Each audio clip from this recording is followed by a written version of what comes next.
Buen día para todos. Revisión, mi nombre es Camilo Bayona, soy residente de primer año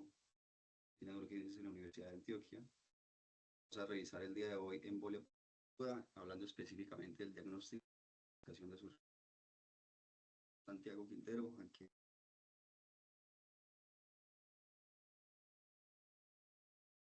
Entonces, como objetivos de la charla tenemos que vamos a revisar su definición, debemos conocer y entender su incidencia y su fisiopatología, también conocer la amplia gama de factores de riesgo y síntomas clínicos que va a presentar la patología, para después de tener la sospecha diagnóstica, entrar en las fases del enfoque diagnóstico, las escalas de probabilidad, estudios que son para clínicos y imagen, y posteriormente definir la estratificación de su riesgo y finalizar con las conclusiones. Entonces, tenemos que la definición de embolia pulmonar es el atrapamiento de un trombo en la arteria pulmonar que proviene del sistema venoso, que en su gran mayoría proviene de los miembros inferiores, el cual va a causar un aumento de la presión arterial pulmonar con la distensión o alteración del ventrículo derecho. Entonces, esta patología es la tercera presentación cardiovascular más frecuente luego del infarto de miocardio y del ACV. A nivel internacional tenemos que hay hasta una presentación de 115 por cada 100.000 habitantes, con una tasa de muerte de hasta 370.000 por 450 millones agrupados en 6 países europeos, donde uno de cada 3 pacientes que fallecieron hicieron en las primeras horas de la presentación de esta, cual no dista mucho de la incidencia nacional, en donde el departamento de Santander se escribió que hay una incidencia de casi 150 por 100.000 habitantes y una mortalidad de 8 por cada 100.000. También algo muy descrito en esta patología es que hay un porcentaje no discriminatorio de pacientes que no están diagnosticados adecuadamente sobre esta patología, cual es uno de los principales problemas en esta patología. Entonces, entender los mecanismos que involucran a la embolia pulmonar nos va a ayudar a determinar qué exámenes debemos enviar, tanto en el diagnóstico y sobre todo en la estratificación del riesgo. Entonces tenemos que posterior a la embolia vamos a presentar un aumento de la tensión y dilatación en el ventrículo derecho, lo cual va a activar mecanismos neuromorales que me van a contrarrestar transitoriamente esta condición. Sin embargo, a lo largo del tiempo va a aumentar la demanda de oxígeno, lo cual va a generar una isquemia del ventrículo derecho, que va a disminuir su contractilidad, tumbando la poscarga del ventrículo izquierdo y aún así el flujo coronario, lo cual va a desencadenar un círculo vicioso de eventos que me van a llevar a shock y a muerte. Entonces, dentro de los factores de riesgo, encontramos que se definen factores que son transitorios y otros persistentes. Sin embargo, esta clasificación de factores es útil únicamente cuando vayamos a definir el tiempo del tratamiento, dado que podemos tener factores transitorios o persistentes que pueden ser leves, como el reposo en cama mayor a 3 días, la inmovilidad o durante los viajes, enfermedades crónicas como la diabetes o la hipertensión arterial. También encontramos factores moderados, los cuales son el cáncer, las enfermedades autoinmunes, las trombofilias, las cirugías artroscópicas de rodilla o el uso de anticonceptivos orales. Y por último, factores de fuerte asociación, los cuales son fracturas de los miembros inferiores, hospitalizaciones por insuficiencia cardíaca o trastornos del ritmo como la fibrilación auricular, traumas mayores, infarto de miocardio o hasta antecedentes de trombosis venosa profunda. Entonces, con respecto a la presentación clínica, pues vemos que va a ser una amplia gama de síntomas que se van a presentar, los cuales me pueden hacer pensar que mi paciente tiene algún otro diagnóstico diferente de embolia pulmonar. Sin embargo, debemos tener en cuenta que más de la mitad, mucho más de la mitad de los pacientes van a presentar disnea y casi la mitad de ellos van a tener un dolor torácico que es de características pleuríticas. Y dado que hay muy pocos síntomas que nos orientan o nos ayudan a discernir hacia el diagnóstico de embolia pulmonar, aquí les presento los que más tienen un cociente de probabilidad favorable para esta patología, y es disnea súbita, síncope y hemoptisis. También hay otros hallazgos, tanto en los signos vitales como el examen físico, como lo son una taquipnea con una frecuencia respiratoria más de 30 y el hallazgo y dolor de edema en una de las dos piernas. Sin embargo, también podemos encontrar síntomas o signos que nos ayudan a descartar o a dejar de pensar en la embolia pulmonar como un diagnóstico más probable, y estos son la presencia de picos febriles o el hallazgo de que el paciente tenga sibilancias Y esto está mejor caracterizado, graficado en esta tabla del cociente de verosimilitud, donde vemos que un paciente que tiene sibilancias va a disminuir bastante la probabilidad de que tenga esta patología, diferente a los pacientes que tengan dolor o edema de una de las dos piernas, el cual lo va a aumentar. Entonces, ahora sí, para entrar en las fases del diagnóstico, debemos tener en cuenta que se divide en tres pasos. Primero, una evaluación de escalas antes de realizar cualquier prueba, la cual nos va a determinar si hacemos laboratorios o pasamos directamente a la realización de imágenes. Entonces, para empezar con las escalas de probabilidad, tenemos la escala de Wells y la escala simplificada revisada de Ginebra, las cuales son escalas que han sido ampliamente validadas y son recomendadas actualmente por las guías, las cuales a través de evaluación como criterios de estado actual del paciente, signos vitales y antecedentes nos permite o nos arroja una probabilidad de que el paciente tenga esta patología, siendo baja, intermedia o alta, en donde los pacientes con probabilidad baja intermedia se va a realizar exámenes como el dímero D y probabilidad alta pasan directamente a angiotomografía. Sin embargo, debemos tener en cuenta que hay una diferencia en este punto entre ellas dos, y es que el Wells me deja un criterio a la subjetividad, y este es que si consideramos que la embolia pulmonar es el diagnóstico más probable en el paciente. Como tercer punto, en las escalas tenemos la escala de PERC, que es la escala de criterios de descarte de la embolia pulmonar o PERC por sus siglas en inglés, la cual nos sirve como una lista de chequeo que vamos a aplicar en pacientes únicamente que tengan un bajo riesgo de probabilidad pretest, y dado el caso de que los Sí, criterios sean claro. negativos, dado el caso de que los criterios sean negativos, entonces vamos a poder descartar del proceso diagnóstico a este paciente sin la necesidad de Mira, qué buena, realizar mami. libro de Ah, bueno. unos días. Creo que hay La un verdad que micrófono abierto. fuera, sí. Ok, bueno. Sin embargo, con la condición que les presentaba anteriormente de que la escala de Wells parece tener una cierta desventaja dado que tiene un criterio de la subjetividad,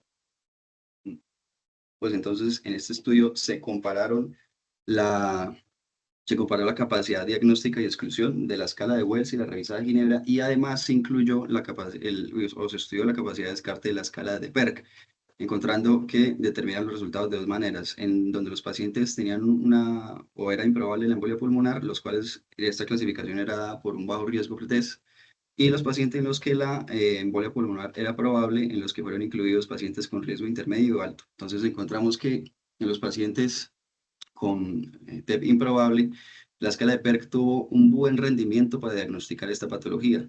Además, también la escala de Wells de 3 niveles y la revisada de Ginebra también tuvo un buen rendimiento con un leve mejor rendimiento por parte de la escala de Wells. Sin embargo, donde la embolia pulmonar era probable, encontramos que hubo un rendimiento parcialmente mayor por la escala revisada de Ginebra, lo cual, y teniendo en cuenta que la escala revisada de Ginebra pues nos pone todos los criterios de objetividad, podríamos considerar mayormente su uso, dado que no me deja nada la subjetividad y además tiene un rendimiento pues parcialmente mayor que la escala de Wells. El segundo paso en el enfoque diagnóstico va a ser van a ser los estudios. En este caso tenemos el dímero D, el cual tiene un muy buen valor predictivo negativo, pero únicamente en pacientes que tengan un riesgo bajo o intermedio de probabilidad pretest, por lo cual en los pacientes que tengan un riesgo alto no se les va a realizar dímero D, dado que no va a ser totalmente confiable su descarte, por lo cual esos pacientes van a ser llevados directamente a imagen. Sin embargo, por otro lado, tienen un muy bajo valor predictivo positivo, por lo cual no es una prueba que me vaya a confirmar la embolia pulmonar, sino una que me permita determinar qué pacientes van a seguir en el algoritmo para realizar un estudio de imagen o los descartamos. Entonces, ampliamente conocido, su valor es de 500. Sin embargo, se evidenció a lo largo del tiempo que había alta tasa de uso de angiotomografía, los cuales salían negativos para embolia pulmonar. Entonces, se describieron puntos de corte ajustados, en fin, de descartar a más pacientes del uso de la angiotomografía sin la presentación de falsos negativos. Entonces, se describió el ajustado por edad, dado que los pacientes mayores, pues, tienden a tener valores de dímero D más elevados, los cuales pueden no ser patológicos, por lo cual entonces pacientes mayores a 50 años, multiplicamos la edad por 10 y el resultado va a ser el corte específico de la normalidad para ese paciente individual. Y otro método es el GERS, el cual mediante tres criterios que son sacados de la escala de Wells, vamos a evaluar si el paciente no tiene ningún criterio de estos tres, vamos a tolerar un punto de corte de 1000, pero si el paciente tiene uno o más, pues el punto de corte va a ser de 500. Y estos estudios han sido estudiados por lo menos en esta cohorte de prospectiva de 2.800 pacientes, de 2.900 pacientes aproximadamente. Se estudió el ajuste por edad, en donde se trató de identificar el rendimiento diagnóstico y su capacidad para disminuir el uso de la angiotomografía, encontrando que se disminuyó el uso de la angiotomografía en un 11,6%, con una posterior presentación muy baja de embolia pulmonar de apenas el 0,3%, lo cual no es diferente con el caso del método GEARS, en donde una cohorte con un número similar de pacientes desde 1946 se evaluaron los mismos objetivos de evaluar su rendimiento diagnóstico y la capacidad de disminuir el uso de la angiotomografía, encontrando que redujo la realización de la tomografía en un 14%, con un leve aumento con respecto al ajuste por edad de la incidencia de embolia pulmonar, donde en este caso fue de 0,6. Entonces encontramos que estas dos escalas o estos dos métodos específicamente son muy buenos para disminuir el uso de la angiotomografía y pues relativamente tienen una baja incidencia de embolia pulmonar posterior. Pero ¿cuál sería mejor entre los dos? ¿Cuál podríamos usar entre ellos? Bueno, pues en esta cohorte de 1.700 pacientes, que tuvo como objetivo evaluar la capacidad diagnóstica tanto del GES como del ajuste por edad, en donde se hizo una pequeña modificación al ajuste por edad, donde los pacientes que tenían bajo riesgo se les hacía un ajuste por edad normal, pero los pacientes que tenían ya un riesgo intermedio se les dejaba el punto de corte de 500, o sea, no les realizaron un ajuste por edad, encontrando que en el ajuste por edad tuvo una mejor sensibilidad y un valor predictivo negativo del 100%. Sin embargo, el método de GEARS disminuyó el uso de la angiotomografía en hasta casi un 21%, sin embargo, con una presentación de casi un 3% de embolia pulmonar posterior o en el seguimiento, lo cual es muy diferente al ajuste por edad, donde me disminuyó el uso de la angiotomografía en casi la mitad de los pacientes, pero con la salvedad de que no hubo ningún caso de embolia pulmonar en el seguimiento, por lo cual aunque esta escala haya tenido una pequeña modificación, podríamos considerar el uso del ajuste por edad en la interpretación del dímero D, dado que me va a permitir disminuir la tasa de falsos negativos en comparación con el uso de GERS. Bueno, otro estudio que vamos a realizar en la embolia pulmonar es el electrocardiograma, el cual pues sus hallazgos tienen una muy baja prevalencia, no se presentan en menos de la mitad de los pacientes, por lo cual la ausencia de estos criterios no me va a descartar la patología, por lo cual no es un ítem diagnóstico. Sin embargo, la presentación de los cambios se va a asociar con disfunción y alteración en el ventrículo derecho. Entonces, en este estudio de 680 pacientes casi realizado en Francia, se encontró o se revisó a todos los pacientes que habían sido recientemente diagnosticados de embolia pulmonar sintomática y se les revisó sus hallazgos en el electro, encontrando que un 86% de los pacientes tenían un ritmo sinusal, con la mitad de ellos presentando taquicardia sinusal. Por otra parte, encontraron que los hallazgos en los patrones del electrocardiograma se presentaron nada más en el 30% de los pacientes, los cuales variaron entre el signo de McGinn-White, inversión de la onda T en la cara septal, elevación del ST en ABR, nuevo bloqueo completo, incompleto de rama derecha y alteraciones del ST en la cara lateral o ya concomitantes entre ellos. Entonces encontraron que los más frecuentes fueron el signo de McGinn-White y la inversión de las ondas T en la cara anteroseptal. Aunque tuvieron una baja prevalencia, en más de la mitad de estos pacientes asociaron la presentación de disfunción o alteración del ventrículo derecho, lo cual no varió mucho de los pacientes que presentaban elevación del ST-NABR y un nuevo bloqueo de rama derecha completo, pero con la salvedad de que estos pacientes no se asociaron tanto a mortalidad. Diferente es el caso de los pacientes que presentaron una elevación del ST-NABR y concomitante en B1, que aunque tuvieron la menor probabilidad o se presentaron la menor probabilidad, todos los pacientes que presentaron este hallazgo electrocardiográfico presentaron tanto disfunción del ventrículo derecho como mortalidad. Bueno, ahora como tercera fase en el diagnóstico vamos a hablar sobre las imágenes. Y aquí tenemos la radiografía de tórax, la cual va a ser el estudio que muy probablemente encontremos en cualquier paciente que consulte urgencias por dolor torácico y disnea, en el cual podemos encontrar signos como el signo de Fleischner, en donde va a ser una dilatación de la arteria pulmonar por la ubicación distal de un trombo, el cual puede ir en conjunto con el signo del nudillo, que es el que vemos aquí, que es una retracción de la arteria pulmonar por la ocupación y la alteración en su flujo. Y más hacia distal vamos a encontrar el signo de Westermarck, el cual es una sola de hiperlucidez, dado por una disminución en el flujo vascular que causa el trombo. Estos signos son muy específicos, son altamente específicos de embolia pulmonar. El problema es que son muy poco sensibles, por lo cual la ausencia de ellos tampoco me van a descartar la enfermedad. Y por el contrario, si tenemos un paciente que tenga una radiografía de tórax normal, pues eso nos debe reforzar la sospecha de que el paciente esté cursando con embolia pulmonar. Por otro lado, tenemos un estudio que tiene mejor rendimiento que la radiografía de tórax, y el cual es la gammagrafía de ventilación-perfusión, el cual evalúa la diferencia entre la ventilación y la perfusión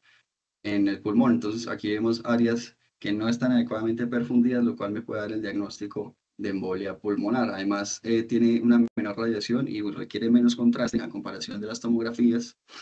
por lo cual se pueden usar en pacientes jóvenes que estén en embarazo, que tengan reacción alérgica al contraste o que tengan una enfermedad renal crónica. Sin embargo, el problema de este estudio es que tiene una baja disponibilidad, que hay una variabilidad interobservador grande y que si el paciente presenta alguna patología previa pulmonar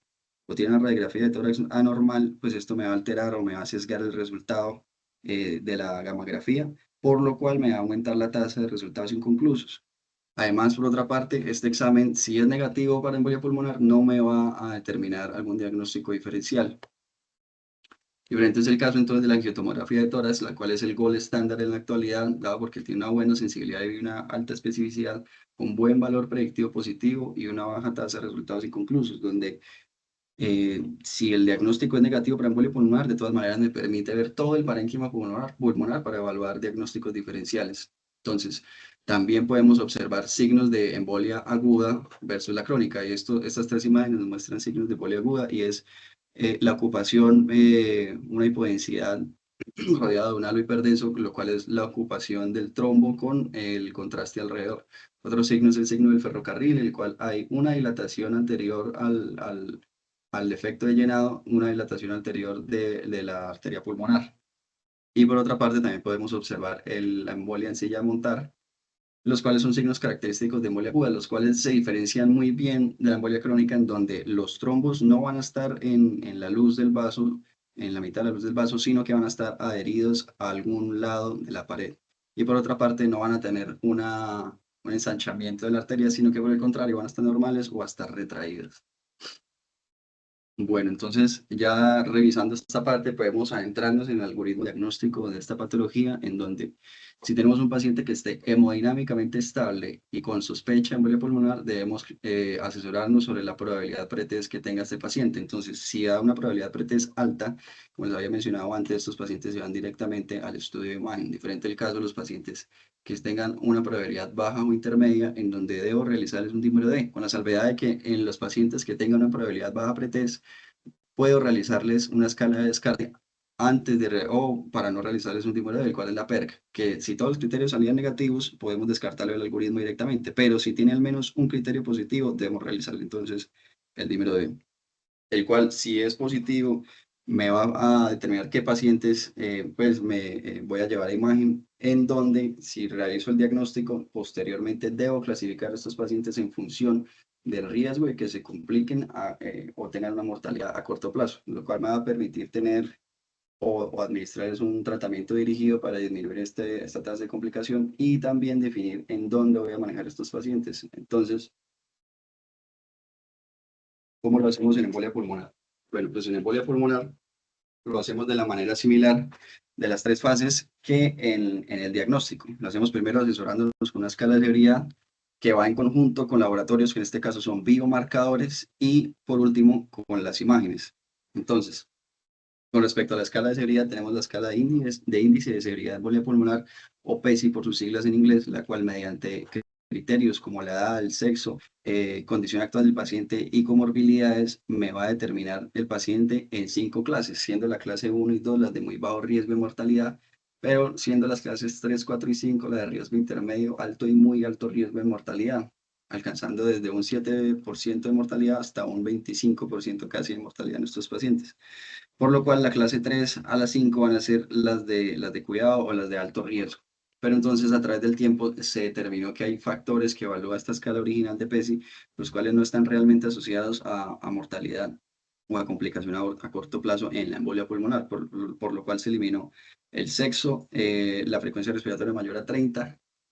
la hipotermia o la temperatura menor a 36 y la alteración del estado mental. por lo cual quedó la escala simplificada del PESI, la cual me evalúa o me clasifica al paciente en dos grupos y no en cinco, como era la escala original, teniendo entonces que si el paciente no presenta ningún punto,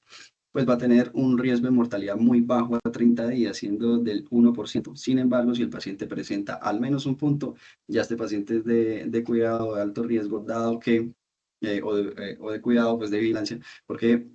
va a tener una mortalidad ya del 11% a corto plazo. Pero entonces, ¿cuál es el rendimiento de esta escala respecto al original? Bueno, pues en esta cohorte de casi 1000 pacientes se comparó la capacidad pronóstica de la escala simplificada con la escala original de Pesci, encontrando que tuvo un rendimiento similar, pero de hecho tuvo un cociente de probabilidad, un cociente de verosimilitud mucho menor o más negativo que la escala original, lo cual me puede plantear que si esta escala me da negativa, podemos plantear que este paciente se puede dar un manejo ambulatorio.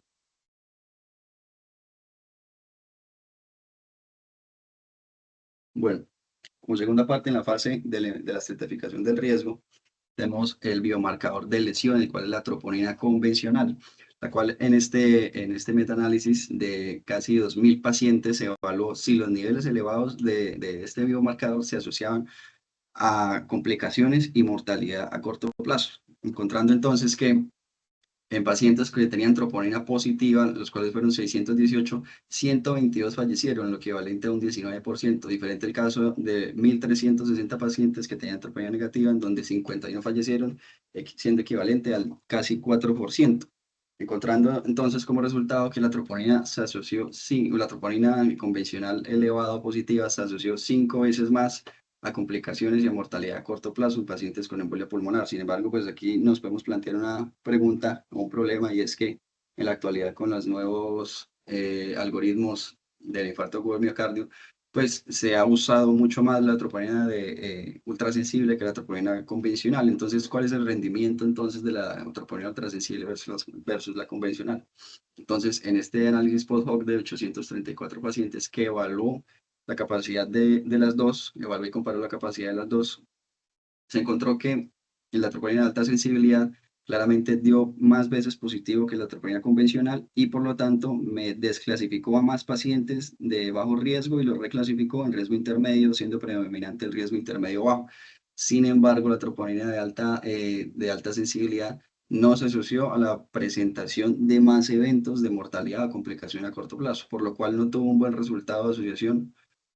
o no tuvo una diferencia estadísticamente significativa en función de la complicación o de la mortalidad. Por lo cual entonces podemos considerar el uso en estos contextos en la actualidad de troponina convencional en vez de troponina ultrasensible, dado que pueden haber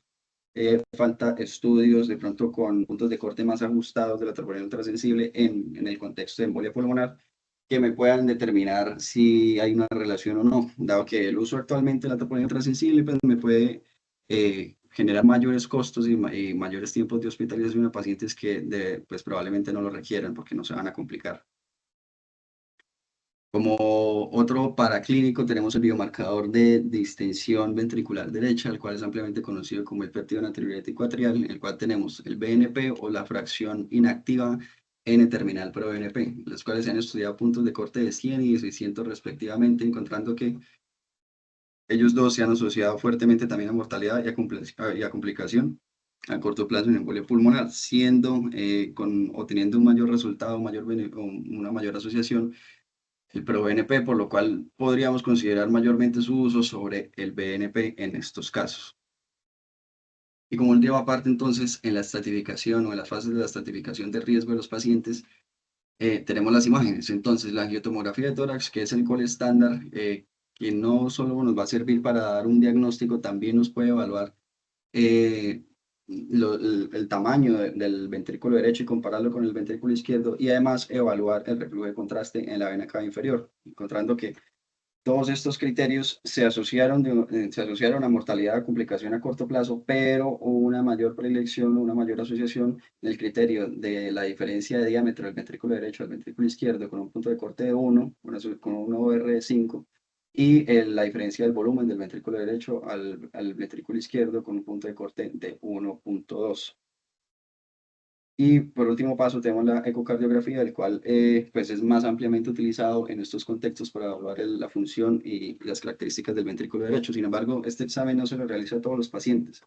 Aquí tenemos una tabla de los criterios que debemos tener en cuenta para pedir un ecocardiograma a los pacientes que tengan embolia pulmonar, y es si están inestables hemodinámicamente o si están estables hemodinámicamente, pero tienen criterios que me favorezcan disfunción ventricular o alta complicación, por lo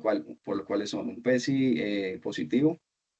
una disfunción del ventrículo derecho que sea demostrado por angiotomografía o por cualquier biomarcador, sea troponina o sea el ProBNP, que estén taquicárdicos, que tengan cambios en el electrocardiograma, ya sea un nuevo bloqueo que puede ser completo o incompleto de rama derecha, o cambios anteroceptales del ST y de la onda T. Entonces, posteriormente, a determinar qué pacientes son elegibles para realizar ecocardiograma, vamos a ver que los criterios que evalúa este son criterios dinámicos y de la contractilidad del corazón. Entonces, tenemos entre ellos la diferencia del diámetro del ventrículo derecho al ventrículo izquierdo, lo cual se evaluó un punto de corte de 1 o más, el TAPSE con un punto de corte de menos de 16, el signo de McConnell, el cual es una hipoquinesia en la pared libre del ventrículo derecho, o la visualización directa o de un trombo dentro de la cavidad, siendo que, o resultando en que todos estos parámetros a evaluar tienen una fuerte asociación con mortalidad a corto plazo. Sin embargo, los de mayor asociación van a ser o fueron los de la diferencia del diámetro del ventrículo derecho y ventrículo izquierdo con un punto de corte a 1 y un TAPSE menor a 16. Sin embargo, no hay que pasar por alto que todos estos parámetros tienen un excelente valor predictivo negativo. Entonces, este es el esquema que nos propone la ESCardio para agrupar todos los ítems que les expliqué anteriormente, en donde tenemos que si el paciente está estable hemodinámicamente y no tiene una escala de severidad positiva, ni tampoco signos de imagen, ni bioquímicos de disfunción ventricular, pues este paciente va a ser de bajo riesgo y es elegible para manejo ambulatorio. Diferente el caso de los pacientes que siguen estables hemodinámicamente, pero que ya tienen al menos la escala de severidad positiva, pudiendo no tener signos de imagen o paraclínicos de disfunción ventricular, los cuales van a ser clasificados como riesgo intermedio o bajo. Y ya a partir de estos pacientes hay que dar un manejo intramural, que específicamente en este grupo de pacientes se van a manejar una hospitalización general. Pero si los pacientes presentan, además de la escala de severidad positiva, disfunción del ventrículo derecho por imagen o por biomarcadores, pues van a ser clasificados como riesgo intermedio o alto y deben ser manejados en una unidad de cuidado especial para un monitoreo continuo. Y si en algún momento o si de entrada los pacientes presentan inestabilidad hemodinámica o hipotensión, estos pacientes van a ser clasificados directamente como de alto riesgo y son elegibles para manejo en UCI y además candidatos a terapias de reperfusión. Entonces, para entender un poco mejor el esquema que, que, que puse anteriormente de la Descardio, aquí les traigo un algoritmo más sencillo y más claro. Entonces, tenemos que los pacientes de bajo riesgo que tienen un PSI de 0 claramente van a ser elegibles para manejo ambulatorio, en los cuales adicionalmente hay que calcularle o aplicarle los criterios de Hestia, los cuales son una lista de chequeo que podemos aplicar al lado de la cama del paciente, en donde la ausencia de todos los criterios me va a poder definir con más seguridad que el paciente sea manejado de manera ambulatoria sin mayor riesgo de complicación. Sin embargo, si el paciente es clasificado de bajo riesgo, pero tiene alguno de los criterios de Gestia positivos, pues estos pacientes ya deben ser elegibles para manejo intramural, clasificándolos como riesgo intermedio bajo. Por otra parte, los pacientes de alto riesgo, como se les mencioné, son pacientes que están inestables hemodinámicamente, por lo cual deben ser enviados a una unidad de cuidado intensivo y dar una terapia de reperfusión. Y por último, los pacientes que tengan un riesgo intermedio, como les expliqué anteriormente, si solo tienen el PESI van a ser elegidos para bajo riesgo, pero si tienen el PESI y signos de disfunción ventricular por imagen y por biomarcadores, pues van a ser clasificados en alto riesgo.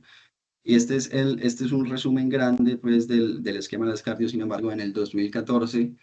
se identificaron 4 factores que también se asociaron a mortalidad, a mortalidad y complicación en estos pacientes, los cuales fueron los de la escala Bowen. Entonces, estos criterios se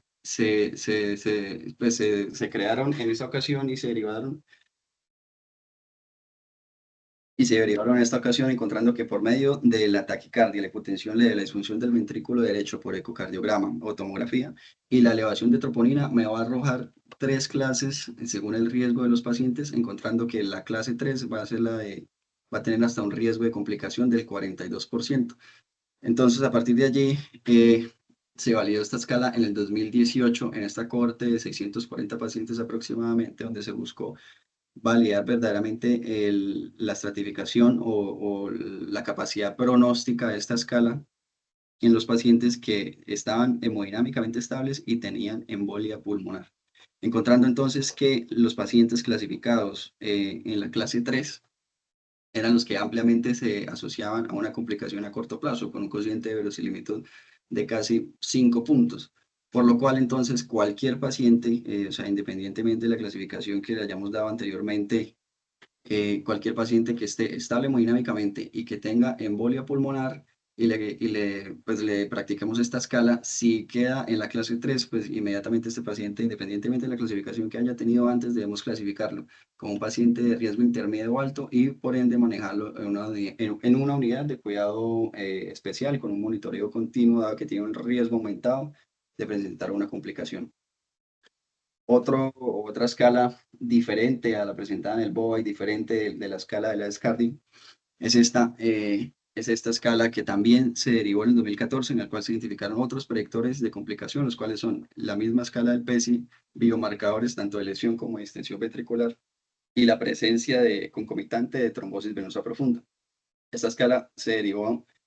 en este estudio, pero se validó externamente en esta cohorte PREP de 529 pacientes, en donde tuvo como resultado esta calculadora llamada la calculadora Estimate, la cual por medio de la evaluación de estos criterios que les comenté anteriormente, en aquella época nos arrojaba dos resultados. Uno, bajo riesgo, donde los pacientes tenían un PESI negativo y tampoco tenían un BNP positivo, con un valor predictivo negativo muy bueno del 100%.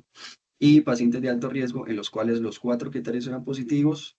pero tenían un valor predictivo positivo muy bajo. Pero entonces esa escala nos permitió tener otra ayuda de estratificación para pensar en qué pacientes eran buenos candidatos para manejo ambulatorio. Eran los pacientes de bajo riesgo, en los cuales tenían un valor predictivo negativo del 100%. Sin embargo, entonces, este año se realizó una validación externa de esta escala Estimate y además se comparó con la escala, con la clasificación de Escardio que les presenté el de primero, en donde buscó ver cuál tiene un mayor rendimiento pronóstico y asociación a complicación y mortalidad a los 30 días, lo cual se realizó mediante la cohorte de 60.000 pacientes del registro RIETE, en donde los resultados se clasifican de una manera diferente en esta ocasión, siendo entonces que cualquier modificación en esta calculadora nos va a arrojar un porcentaje específico de mortalidad a 30 días. Entonces, si el porcentaje de mortalidad era menor al 1%, estos pacientes tenían un bajo riesgo. Si tenían un riesgo intermedio bajo, eran aquellos que estaban entre el 1 y el 10, y si definitivamente había más del 10% de mortalidad a 30 días, pues estos pacientes ya eran clasificados inmediatamente como riesgo intermedio o alto. Entonces, en este estudio de comparación encontramos que esta es la escala Estimate y esta es la escala de la Descardio. Encontramos que la escala Estimate permitió clasificar a más pacientes como de bajo riesgo y esto sin aumentar la incidencia sin aumentar en porcentaje la incidencia de mortalidad por embolia pulmonar. Además, tampoco hubo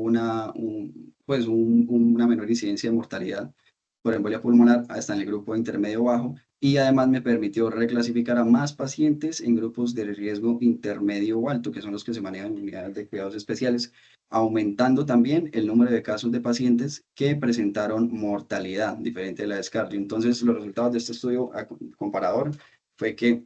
en la mortalidad a 30 días, tanto por cualquier causa como relacionada con embolia pulmonar, en las dos escalas tuvo un excelente valor predictivo negativo. Sin embargo, en la escala del Estimate, de la calculadora Estimate, pues hubo un mayor valor predictivo positivo, el cual es muy bajo, pero es mucho mejor o es más grande que el valor predictivo positivo que nos da previamente la escala de la Descardio. Entonces, esto nos permite identificar que hay otras medidas o otras maneras de poder estimar el riesgo en estos pacientes y que podríamos actualmente considerar mayormente el uso de esta calculadora, dado que tampoco requiere un ecocardiograma y también tiene un excelente valor predictivo negativo, por lo cual es muy elegible los pacientes, o sea, que se van de manejo ambulatorio. Entonces, como conclusiones finales, tener en cuenta que su amplia presentación de factores de riesgo y hallazgos al examen clínico me van a permitir enfocar el diagnóstico hacia o la sospecha hacia una embolia pulmonar, en donde el enfoque va a ser escalonado, en el cual debemos tener en cuenta que la escala de Ginebra presenta un mayor rendimiento pretest que la escala de Wells y que en aquellos pacientes que tengan una probabilidad baja pretest podemos no realizar el dímero D mediante una escala negativa de PERC. Por otro lado, si los pacientes van a ser llevados a una escala de dímero D, podríamos considerar el ajuste de edad en vez de years, dado que esto me permite tener una menor tasa de falsos negativos. Y finalmente, debemos estratificar el riesgo con laboratorios y escalas de predicción para poder clasificar a qué pacientes les voy a dar manejo con terapia de reperfusión y además en qué lugar lo voy a hacer. Si son pacientes que no son elegibles para terapia de reperfusión, pero son candidatos para el ingreso, o son pacientes que deben continuar hospitalizados en sala general o en una unidad de monitoreo continuo. Entonces, muchas gracias por la asistencia. Queda un espacio abierto para las preguntas actualmente.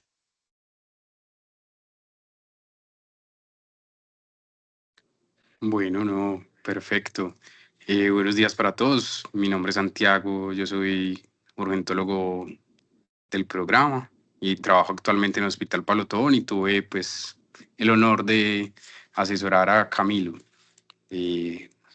Primero que todo, pues darte las gracias, Camilo, pues enfrentarte a este primer reto no es fácil, sedimentar cómo hacer una presentación respecto a cómo la hacías antes, probablemente en tu internado, etcétera. Eh, es un reto y bueno, probablemente esta conferencia comparada con la conferencia que harás en el último año va a ser muy diferente, la fundamentación será diferente y todo, pero yo pienso que fue un ejercicio académico muy interesante y muy bueno,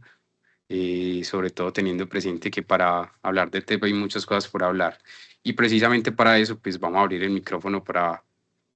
ver quién desea contarnos preguntas o plantear un debate. Si quieres, empecemos con una pregunta, Camilo, que hay en el chat. Un usuario desconocido pregunta que cuál es la utilidad de la ecografía a la cabecera del paciente para descartar o diagnosticar TEP. La utilidad del focus en la embolia pulmonar ha ido en aumento a través de los años, diferente de lo que se describió hace como 5 años en la guía. Sin embargo, los valores pues pueden ser comparables, aún se conservan. Sin embargo, hay pues valores más reducidos de TAPSE, los cuales se doblan la probabilidad o la asociación de una comorbilidad o una mortalidad a corto plazo.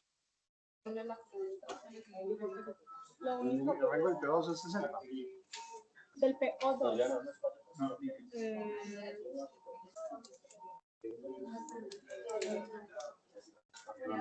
Listo.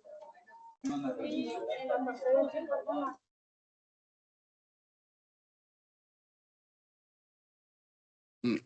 Bueno, ahí para ayudarte, sí, cada vez usamos más el POCUS, el rendimiento también va a variar. Tener presente, Camilo, que esos resultados que estás presentando ahí en la tabla de la guía europea son resultados de ecocardiografía, ¿cierto? Un cardiólogo subespecialista en una formación mucho más avanzada que lo que hacemos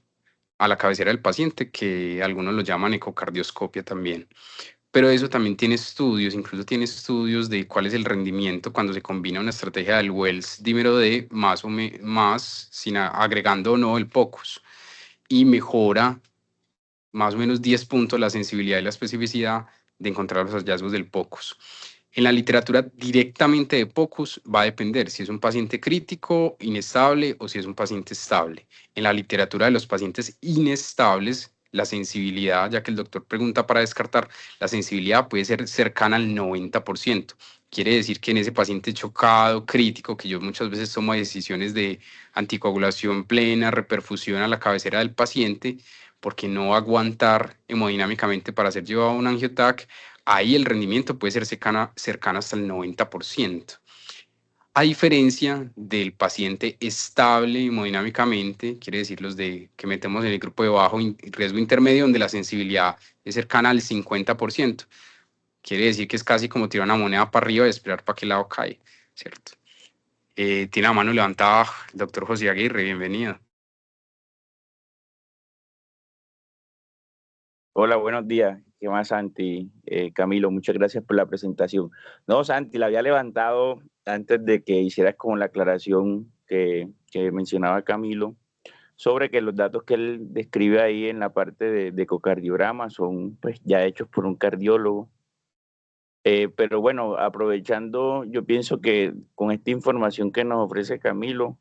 digamos que en ese paciente inestable, que muchas veces uno lo tiene, pues ya lo está soportando y es difícil trasladarlo a un angiotap para cuando tenemos la sospecha diagnóstica,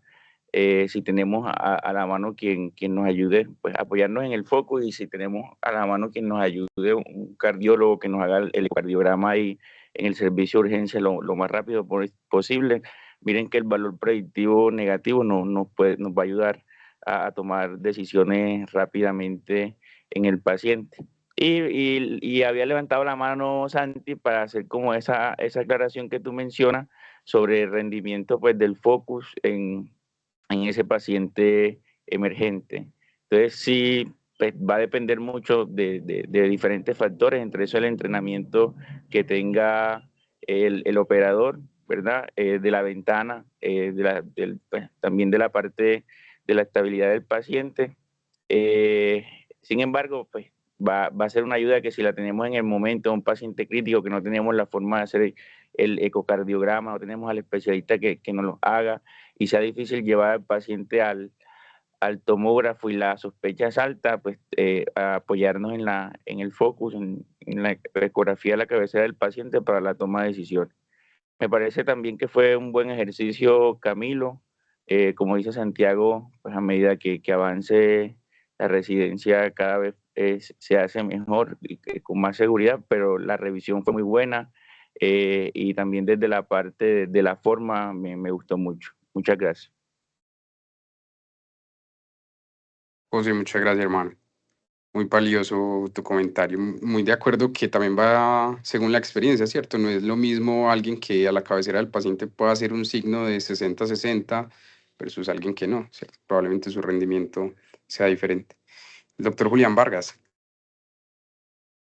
Hola Santi, buenos días. También creo que es necesario felicitar a Camilo por la presentación.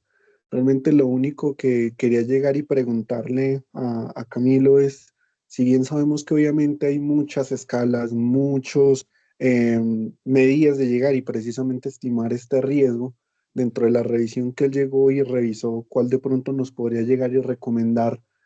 para realizarlo de todas formas nosotros de forma más pragmática en el servicio de urgencias? Y también me gustaría de pronto saber su opinión a la hora de llegar y de clasificar al paciente con respecto a estos grupos de respuesta de forma también multidisciplinaria que se han venido generando sobre todo en instituciones de alto nivel de complejidad. Entonces, es solo eso. Profe, pues la escala que yo recomiendo, o según los estudios que demostré, tiene un mejor rendimiento la escala revisada de Ginebra, además de que lo que mencionaba era que todos los criterios en esta escala son criterios absolutamente objetivos, no dejan nada a la subjetividad y por ende no se pueden subestimar o sobreestimar factores. Por ende, y daba un mayor rendimiento eh, en diagnóstico y de descarte, pues yo recomiendo inicialmente usar la escala revisada de Ginebra. Con respecto a los nuevos algoritmos, pues sí leí que hay nuevos algoritmos en los cuales por lo menos es el paciente con sospecha de embolia pulmonar que está inestable. En el momento agudo lo que recomiendan es realizar una ecografía en la cabecera del paciente, en donde si detectamos signos de disfunción o de alteración del ventrículo derecho, pues ese paciente es elegible para realizar inmediatamente una angiotomografía, pero si no está disponible esta, pues de todas maneras, ya con el estado de inestabilidad junto con los signos de disfunción del ventrículo derecho específicamente, pues podemos elegir al paciente como, o clasificarlo y diagnosticarlo de una vez como paciente con embolia pulmonar de alto riesgo y darle un manejo de reperfusión sistémica por medicamento en este caso, profe. No sé si respondí completamente sus preguntas. Sí, pues yo creo que también es necesario por lo menos llegar y tener una evaluación por lo menos diagnóstica para llegar y establecer el riesgo.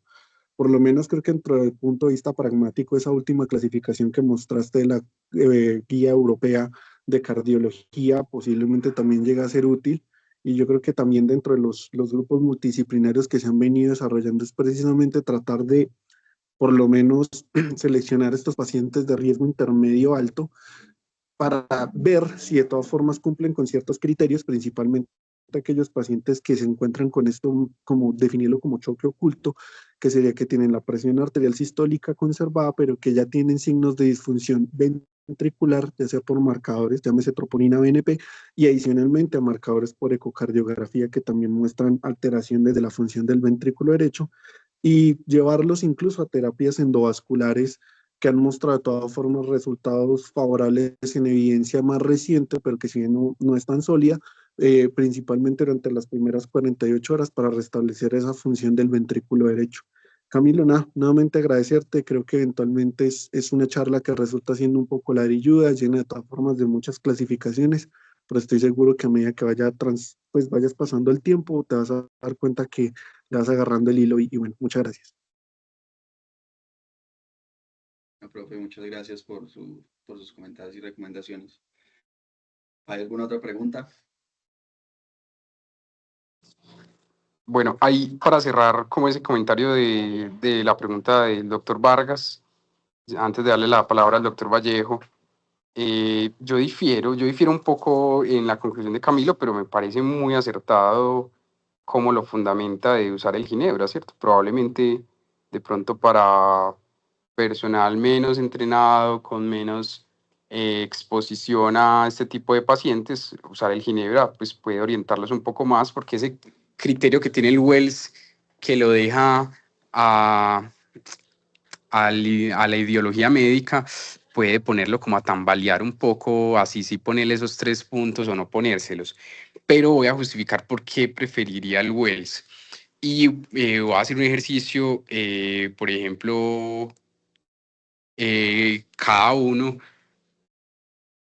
que piense en este momento 10 diagnósticos diferenciales de hemoptisis, disnea y taquicardia, ¿cierto? Probablemente hay incluso muchos más. Entonces, lo que le da valor a ese criterio de hay uno menos probable es que hay que darle el valor a la semiología médica y al sentido clínico, ¿cierto? Entonces, hay que darle valor a ir a auscultar al paciente, mirar si eso es una estenosis mitral, reevaluar a ver si es infeccioso, entonces es una neumonía necrosante, o el paciente tiene historia de tuberculosis, entonces es un aneurisma de Rasmussen, o es por unas bronquiectasias, ¿cierto? Yo creo que ese criterio del Wells permite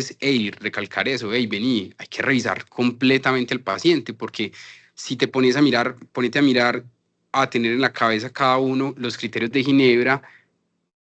Entonces, un criterio mayor de 65 años, ¿cierto? Eso es lo que vemos todos los días, esos son los jovenzuelos que siempre vemos. Hemoptisis, frecuencia cardíaca elevada, son cosas muy inespecíficas. Entonces, yo siento que le da un poco más de valor y sentido clínico y permite que el diagnóstico diferencial no se cierre tan prematuramente y le demos ese valor a otros antecedentes del paciente, otros hallazgos al examen físico, otros hallazgos diferentes a la disfunción de ventrículo derecho al POCUS. Entonces, yo personalmente recomendaría que los residentes usen el Wells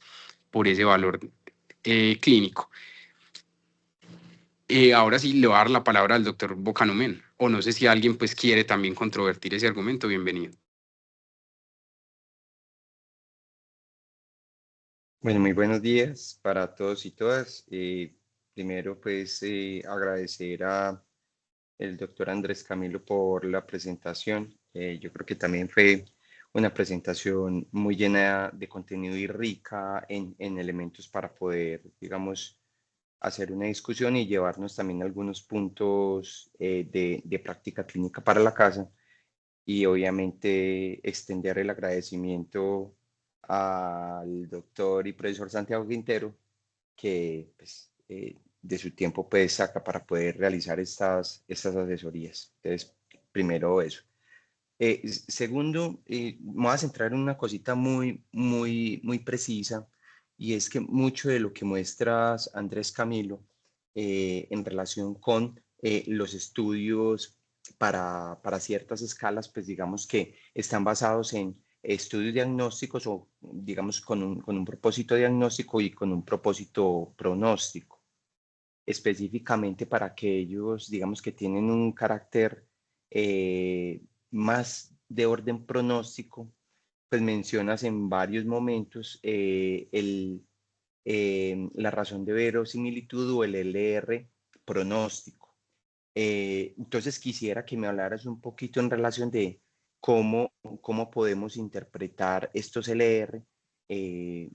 tanto positivos como negativos, pero específicamente los positivos, al momento, por ejemplo, de interpretar el que tenga una escala que me diga que tiene mayor probabilidad para desarrollar, pues, digamos, cierta condición. Pues me gustaría que de pronto profundizaras un poquito pues en ese concepto. Y muchas gracias. Bueno, profe, entonces aquí hay un ejemplo muy bueno de la diferencia del cociente de probabilidad de verosimilitud negativo y positivo, en donde los cocientes de verosimilitud que estén por debajo del 1 y cuanto más se alejen del 1, pues más se van a asociar a que el paciente no presente o se descarte la presentación. Entonces, este es el ejemplo, digamos, en la escala PERCO revisada en Ginebra, en donde los pacientes que la embolia pulmonar era improbable, pues tuvieron un cociente de verosimilitud negativo de menos de 0.5, lo cual refuerza su capacidad de descarte. Diferente entonces de los casos en los que los pacientes tienen un cociente de verosimilitud positivo, en los cuales se va a reforzar la hipótesis que nosotros estamos pensando. Entonces, en este caso, es mayormente asociado, fuertemente asociado a la presentación de la patología, dado que el cociente de verosimilitud es, de hecho, más superior que 5. Vale, muchas gracias, Andrés Camilo. Solamente pues como para agregar a la definición que mencionas, pues estamos hablando en este caso de la probabilidad posterior. Es decir, que el paciente que tenga la condición o enfermedad bajo ciertas características va a tener esta probabilidad de desarrollar la condición. Entonces, por ejemplo, si el paciente con tromboembolia pulmonar tiene el score así tal cual tú lo mencionas, pues va a ser esta magnitud de probabilidad la que puede tener para tener finalmente la tromboembolia pulmonar. Entonces, no hay una regla de predicción así como lo hay pues para los LR diagnósticos, pero se interpretan muy parecido o muy similar a lo que son pues los OR o los RRs en, en intervenciones. Y pues digamos que tener pues en este caso pues una probabilidad mayor de que el paciente con tromboembolia pulmonar curse con estas características o hallazgos que finalmente son el score o escala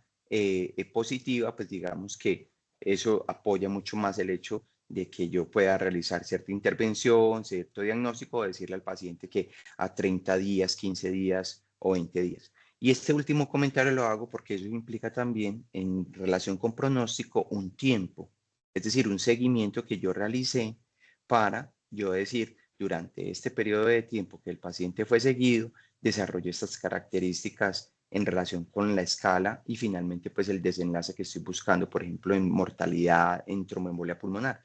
Entonces, pues me gustaría saber, por ejemplo, de esta específicamente y de la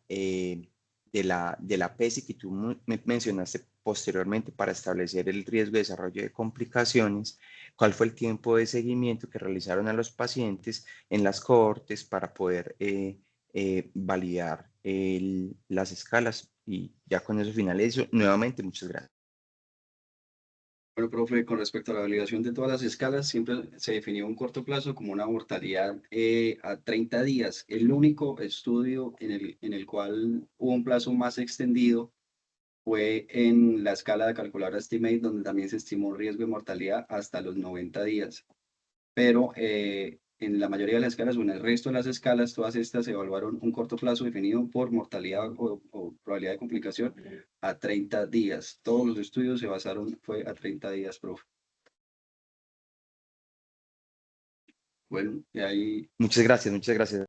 listo, profe. ¿Alguien tiene alguna otra pregunta? ¿Observación?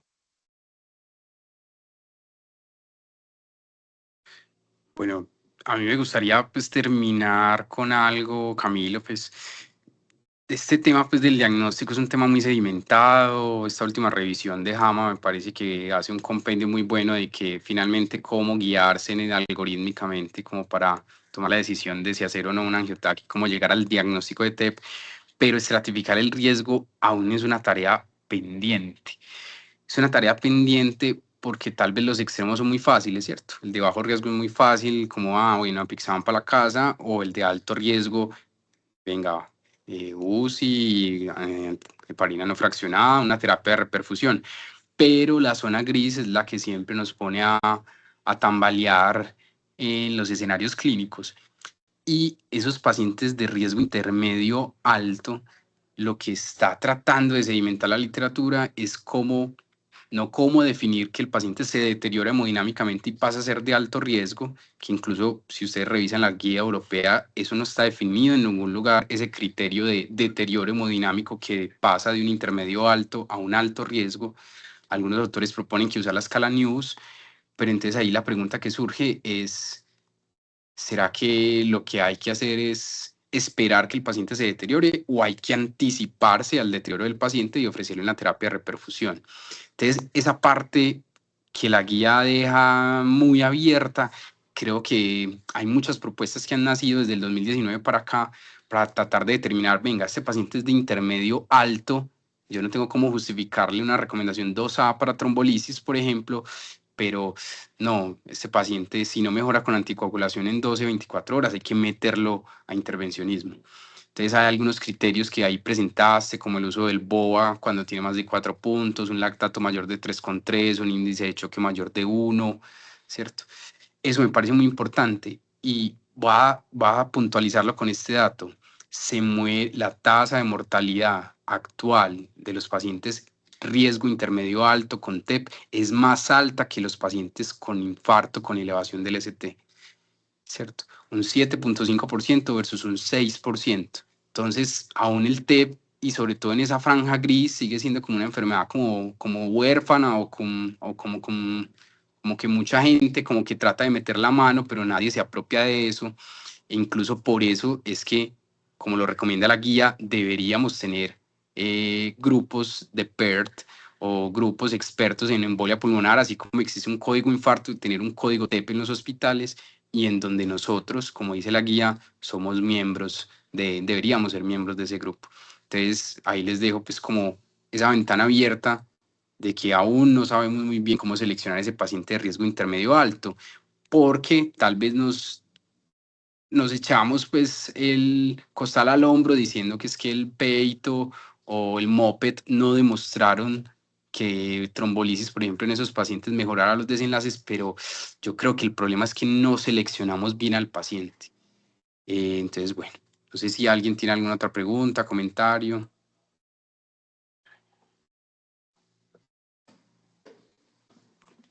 Pues yo solamente quería hacer énfasis en eso que tú mencionas, Santiago, y es pues finalmente cuál es la recomendación del acuerdo que propone la guía, que fue finalmente pues también lo que mostró Andrés Camilo pues en las últimas diapositivas, y es, bueno, finalmente cuáles pueden ser los puntos de corte propuestos para poder definir los grupos de riesgo y finalmente, pues en ese caso, tomar decisiones. Yo creo que ese sería pues como también parte del punto importante de donde nosotros también poder pararnos, pues si bien, como mencionas, pues también sigue habiendo pues digamos una deuda en la literatura en relación a este tema, pero yo creo que sería un principio también. Listo, profe, muchas gracias, Camilo. No sé si deseas decir algo para cerrar. Sí, profe, pues en este caso, en la calculadora Estimate, pues me arrojó unos puntos de corte específicos basados en el porcentaje de mortalidad. Entonces, según estos puntos de corte, me van a clasificar al paciente en riesgo bajo, intermedio bajo o intermedio alto, en donde una mortalidad mayor al 10% a 30 días va a ser clasificado automáticamente como riesgo intermedio alto. Pero sí hay una zona gris y que no ha sido del todo estudiada y demostrada aún, y es que esos pacientes, además del monitoreo pues continuo, ¿qué más les podemos hacer? Si son candidatos o no a terapias de reperfusión, dado que pues en el peito fue más el riesgo que en el beneficio. Entonces la verdad pues sí traté de buscar un poco más, pero no encontré pues algo diferente o una nueva... una nueva estrategia pues, de tratamiento en estos pacientes diferente de solo monitorearlos. Sí, exacto. Hay varios modelos ahí como de así ya hechos con inteligencia artificial, con modelos bayesianos, pero aún les faltan estudios de validación. Entonces, bueno, amanecerá y veremos, como dicen por ahí. Bueno, muchas gracias a todos.